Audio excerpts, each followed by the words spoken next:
లోనా ఖమ్మంలోనా యాడికి వస్తావు రా, ఫార్మర్సే చెప్తారు నీ బతికేందో నీ లెక్కేందో. అట్లాగే ఇంకొక మాట కూడా నేను చెప్తా ఉన్నా, ఇవాళ 100% చెప్తా ఉన్నా నేను, నువ్వు ఏ సవాలు ఎప్పుడు ఎక్కడ వేసినా స్వీకరించేదానికి నేను సిద్ధంగా ఉన్నా.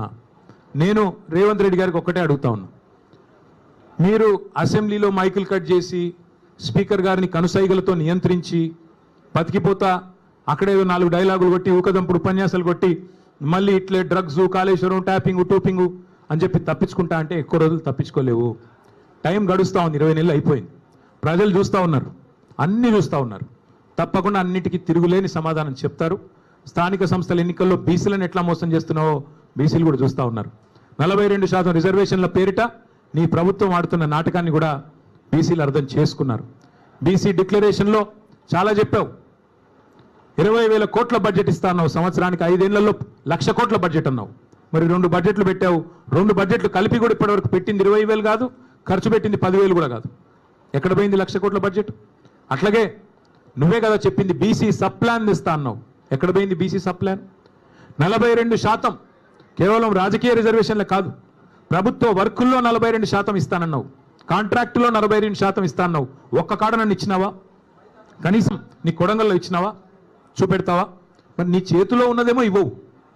నీ చేతుల్లో ఉన్న కొన్ని మంత్రివర్గంలో 42% మంత్రులు ఉన్నారా బీసీలు?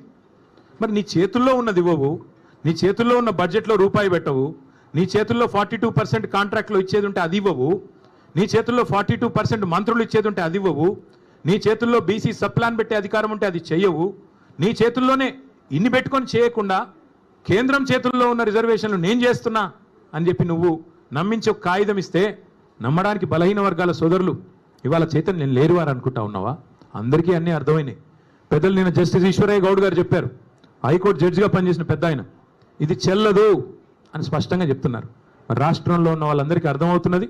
అందుకే నేను అనేది, రేపు స్థానిక సంస్థల్లో తప్పకుండా మంచి ఫలితాలు వస్తాయి. నువ్వు బనకచర్ల పేరిట బాబు గారికి ఏదైతే గురుదక్షిణ చెల్లించుకుంటున్నావో దీన్ని మేము తీవ్రంగా వ్యతిరేకిస్తూ ఉన్నాం. తెలంగాణ హక్కు తేలాలి.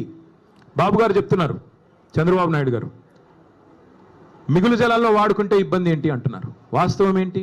నా దగ్గర మొత్తం వివరాలున్నాయి, మళ్ళీ ఒకరోజు మాట్లాడతాను. ఎందుకంటే ఇవాళ ఆయన తిట్లకు నేను కౌంటర్ తిట్లు తిట్టాల్సి వస్తుంది. నాకు ఇష్టం ఉన్న తిట్లు తిట్టడం కానీ నాకు కూడా తప్పట్లేదు అప్పుడప్పుడు ఇట్లాంటివి. ఇవాళ బనకచర్ల విషయంలో మా పార్టీ విధానం ఒకటే, తెలంగాణ హక్కు నికర జలాల్లో మొదటి నుంచి 1486 టీఎంసీల నికర జలాల్లో మా ప్రభుత్వం ఉన్నప్పుడు 968 టీఎంసీలు తెలంగాణ వాటా అని నిర్దిష్టంగా మేము గోదావరి అవార్డు ప్రకారం, గోదావరి నది మీద వేసిన ట్రైబ్యునల్ ఇచ్చిన అవార్డు ప్రకారం మేము స్పష్టంగా రాష్ట్ర ప్రజలకి కేంద్రానికి చెప్పాం. అట్లాగే మిగులు జలాలు ఏవైతే 3000 టీఎంసీలు ఉన్నాయో అదే దామాషా ప్రకారం మాకు 1950 టీఎంసీల నీళ్లు మిగులు జలాల్లో కూడా మాకు రావాలి తెలంగాణకి. అది ముందు కేంద్రంతో ఒప్పించండి మీరు. బాబు గారి చేతుల్లో ఇవాళ కేంద్రం ఉంది. కేంద్ర ప్రభుత్వం కనుక ముందుకొచ్చి మిగులు జలాల్లో తెలంగాణ వాటా 1950 టీఎంసీలు అని స్పష్టంగా అధికారికంగా సాధికారంగా ప్రకటించి నికర జలాల్లో కూడా 968 టీఎంసీలు గోదావరిలో తెలంగాణకు ఉన్నాయని చెప్పి ప్రకటించిన తర్వాత ఆంధ్రప్రదేశ్ గతంలో ఏవైతే అభ్యంతరం చెప్తూ ఉత్తరాలు రాసిందో సీతారామ ప్రాజెక్టు మీద, సీతమ్మ సాగర్ మీద, అట్లాగే సమ్మక్క బ్యారాజు మీద, అట్లాగే కాళేశ్వరం మీద అవన్నీ ఉపసంహరించుకుంటే అప్పుడు తెలంగాణకి న్యాయం జరుగుతుంది తప్ప ఈ రకంగా ఇష్టానుసారంగా ఏ అనుమతి లేకుండా, ఒక్క అనుమతి ఉందా? గోదావరి రివర్ మేనేజ్మెంట్ బోర్డు అనుమతి ఉందా బనకచర్లకి? పోలవరం ప్రాజెక్ట్ అథారిటీ అనుమతి ఉందా? సెంట్రల్ వాటర్ కమిషన్ అనుమతి ఉందా? అపెక్స్ కౌన్సిల్ అనుమతి ఉందా?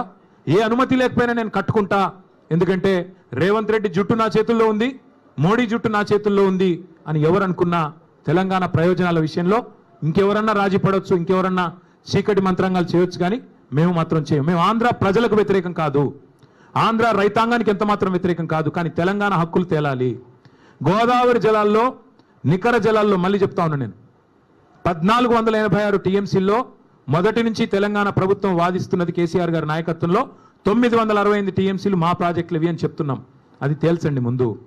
అట్లాగే మిగులు జలాలు 3000 టీఎంసీలు ఉంటే అందులో దామాషా ప్రకారం మాకు 1950 టీఎంసీలు రావాలి. అవి తేల్చి సాధికారంగా కేంద్ర జల సంఘం డిక్లేర్ చేస్తే తప్పకుండా అప్పుడు మాట్లాడొచ్చు. గతంలో మీరు పెట్టిన అభ్యంతరాలు ఉపసంహరించుకుంటే మాట్లాడొచ్చు. అంతేగాని ఈ సానుభూతి డైలాగులు కుదరవు. మిగులు జలాలు వాడుకుంటే ఇబ్బంది ఏంటి, మిగులు జలాలు వాడుకుంటే ఇబ్బంది ఏంటి అంటే మీరు అన్ని ఉల్లంఘనలకు పాల్పడి ఏ అనుమతి లేకపోయినా ప్రాజెక్టులు కడతాం, బడితున్నోడిదే బర్రె అంటే అది కుదరదు. మీరే కదా ఉత్తరాలు రాసింది కాళేశ్వరానికి వ్యతిరేకంగా, మీరే కదా ఉత్తరాలు రాసింది సమ్మక్క సాగర్కి వ్యతిరేకంగా, మా సీతారామ ప్రాజెక్టు ఖమ్మం జిల్లాకు వ్యతిరేకంగా. ఇలా మళ్ళీ మీరు సానుభూతి కోసం మాట్లాడుతారంటే కుదరదు. మీ శిష్యుడు తాకట్టు పెడతాడేమో తెలంగాణ ప్రయోజనాలు, కానీ కేసీఆర్ నాయకత్వంలోని మేమెవరూ కూడా తెలంగాణ ప్రయోజనాల విషయంలో, రైతాంగ ప్రయోజనాల విషయంలో రాజీ పడం. తప్పకుండా ఈ విషయంలో కేంద్ర ప్రభుత్వాన్ని కూడా నిలదీస్తాం. రేవంత్ రెడ్డి తప్పు చేస్తే మరొక ఉద్యమాన్ని కూడా అవసరమైతే తీసుకుంటామని చెబుతూ మీ అందరికీ మళ్ళొకసారి ధన్యవాదాలు, నమస్కారాలు, థ్యాంక్ యూ. జై తెలంగాణ. కేసీఆర్ వస్తాడా కేటీఆర్ వస్తాడా రండి అన్నావు, నేను వచ్చిన. నువ్వు పారిపోయిన పిరికి సన్నాసివి. నీ సవాల్ స్వీకరించి నేను వస్తే మాట మీది నుండి తప్పుకుని పారిపోయిన పిరికి సన్నాసివి ఇవాళ చీకటి బాగోతాలు, చీకటి డైలాగులు, మీడియా మిత్రులతో చిట్ చాట్ల పేరిట డ్రామాలు ఎందుకు? ఇప్పుడు కూడా మళ్ళీ అడుగుతున్నా, ఎక్కడ పెడతావో పెట్టు చర్చ, వస్తాను. నువ్వు ఎక్కడంటే అక్కడ పెట్టు. అసెంబ్లీ అంటాడు, అసెంబ్లీలో మైక్ కట్ చేయకుండా చూద్దాం. నువ్వే చెప్పుకున్నావు కదా ఒక పత్రికకు పోయి ఆ చెంప ఈ చెంప వాయిస్తున్నారు అసెంబ్లీలో అని. భయం నీకు, ఎందుకంటే నీకు రచ్చ చేయడం తెలుసు తప్ప చర్చ చేయడం తెలీదు. రచ్చ చేయమంటే ఇష్టం వచ్చిన బూతులు మాట్లాడమంటే గుడ్లు బీకి గోటీలాడతా పేగులు తీసి మెడలో వేసుకుంటా అనే పనికిమాలిన డైలాగులు కొట్టమంటే పాత చింతకాయ పచ్చడి లాంటి డైలాగులు అవి వస్తాయి. ఎక్కడికి రమ్మంటావు చెప్పు? జూబ్లీహిల్స్ ప్యాలెస్కి రమ్మంటావా? నీ కొడంగల్ కోటలోకి రమ్మంటావా? నేను నీలాగా పారిపోయే పిరికి పందని కాదు. నువ్వు ఏ చర్చకు ఏ విషయంలో ఎప్పుడన్నా సరే రెడీగా ఉన్నాం. ఎందుకంటే మేము పోరాటాల పార్టీగా పోరాటాల నుంచి వచ్చిన వాళ్ళం తప్ప నీలాగా బ్యాగులు మోసి సద్దులు మోసి వచ్చిన వాళ్ళం కాదు. మరొకసారి చెప్తున్నా, ఇదివరకు చెప్పా మళ్ళొకసారి చెప్తున్నా. ఇదివరకు ఒక ఆయన ఇట్లాగే బీజేపీ ఆయన పనికిమాలిన మాటలు మాట్లాడితే ఈ టెస్ట్ పెట్టుకుంటావు ఆ టెస్ట్ పెట్టుకుంటావు అంటే, ఏం టెస్ట్ పెడతావో పెట్టుకోరా, బొచ్చిమంటే బొచ్చిస్తా, ఏదిమంటే అది ఇస్తా అని చెప్పాను. ఏ టెస్ట్ పెట్టినా దానికి నేను రెడీ. మరి నేను అడుగుతా ఉన్నా రేవంత్ రెడ్డిని, ఆయన కుటుంబ సభ్యులకు కూడా అడుగుతా ఉన్నా. నేను ఆయన కుటుంబ సభ్యులకి విజ్ఞప్తి చేస్తా ఉన్నా, రేవంత్ రెడ్డి గారి కుటుంబ సభ్యులకి. కాన్వాయ్లో తిరగడం, సెటిల్మెంట్లు చేయడం, బెదిరించి చందాలు గుంజుకోవడం ఇది ఒకటే కాదు. ముఖ్యమంత్రి గారి కుటుంబం మీరు, మీవాడు ఒక మానసిక రుగ్మతతో బాధపడతా ఉన్నాడు. ఎప్పుడు బట్టలు చింపుకొని రోడ్ల మీద పిచ్చోళ్ళలాగా పరిగెడతారని మేము కూడా కంగారు పడతా ఉన్నాం. చూపెట్టండి డాక్టర్లకి, వాటాల సంగతి తర్వాత చూసుకోవచ్చు. మీరు పిచ్చోడైపోయి బట్టలు చింపుకొని రోడ్ల మీద పరిగెత్తేలాగా ఉన్నాడు.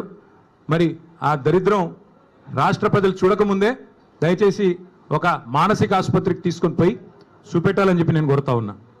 ఇంకొకటి నేను రాష్ట్ర ప్రజలకు కూడా విజ్ఞప్తి చేస్తూ ఉన్నా.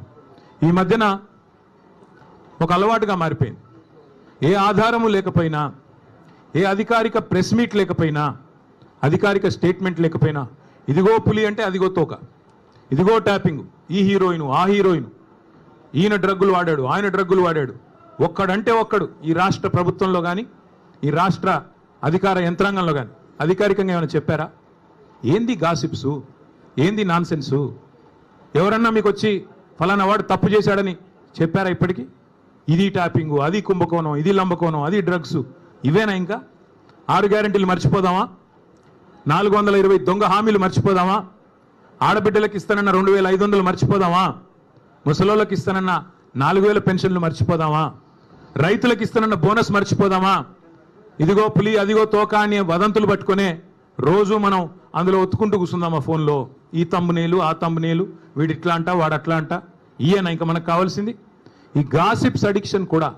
ఈ గాసిప్స్ ఏవైతే, ఈ వదంతులు, ఈ రూమర్స్ ఏవైతే ఉన్నాయో వీటి అడిక్షన్ కూడా ఈ రేవంత్ రెడ్డికి పట్టుకున్నది. ఓ పిచ్చోడ్లాగా మాట్లాడుతూ ఉన్నాడు. ఆ జూబ్లీహిల్స్ ప్రాంతం ఉంటుంది హైదరాబాద్లో, అక్కడ కిట్టి పార్టీలు జరుగుతూ ఉంటాయి. మధ్యాహ్నం కొంతమంది బాగా డబ్బున్నోళ్ళు కిట్టి పార్టీలు చేసుకొని వీళ్ళ గురించి వాళ్ళ చెవులు కోరుకోవడం, వాళ్ళ గురించి వీళ్ళ చెవులు కోరుకోవడం, అది జరిగేది. ఈయన కూడా అట్లాంటి కిట్టి పార్టీ ఆంటీ ఈయన రేవంత్ రెడ్డి గారు. ఎక్కడో ఎవడో చెప్పింది అదే నిజం అనుకుని భ్రమించి దాన్ని మళ్ళీ 10 మందిని పోగేసుకొని, మీడియాని పోగేసుకొని చిట్ చాట్ల పేరిట చిల్లర మాటలు మాట్లాడే నికృష్టుడు రేవంత్ రెడ్డి. నేను అందుకే అంటా ఉన్నా, నువ్వేదో వాగేవు కదా నేను డ్రగ్స్ బిగ్స్ అని.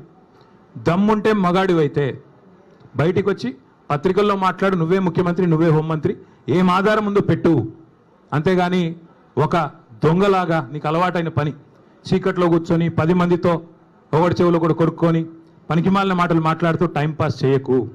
ఇంకొక మాట కూడా అడుగుతా ఉన్నా నేను, ఈ శవాల మీద పేలాలు ఏరుకోవడం ఏందే నాకు అర్థం కాదు. ఎవరో చనిపోతే దుబాయ్లో దాన్ని నాకంట కట్టడం ఏంది నీ బొంద? ఏమైనా జ్ఞానం ఉందా నీకు అసలు? ఏం మాట్లాడుతున్నావు? రాష్ట్ర ముఖ్యమంత్రివా లేకపోతే శవాల మీద పేలాలు ఏరుకునే దౌర్భాగ్యుడివా? నేను అందుకే అంటా ఉన్నా, నీకు దమ్ముంటే ఆధారం బయట పెట్టు, దమ్ముంటే ఏ టెస్ట్ చేస్తావో చెయ్యి, దమ్ముంటే నీ దగ్గర ఏం ఆధారం ఉందో పెట్టు.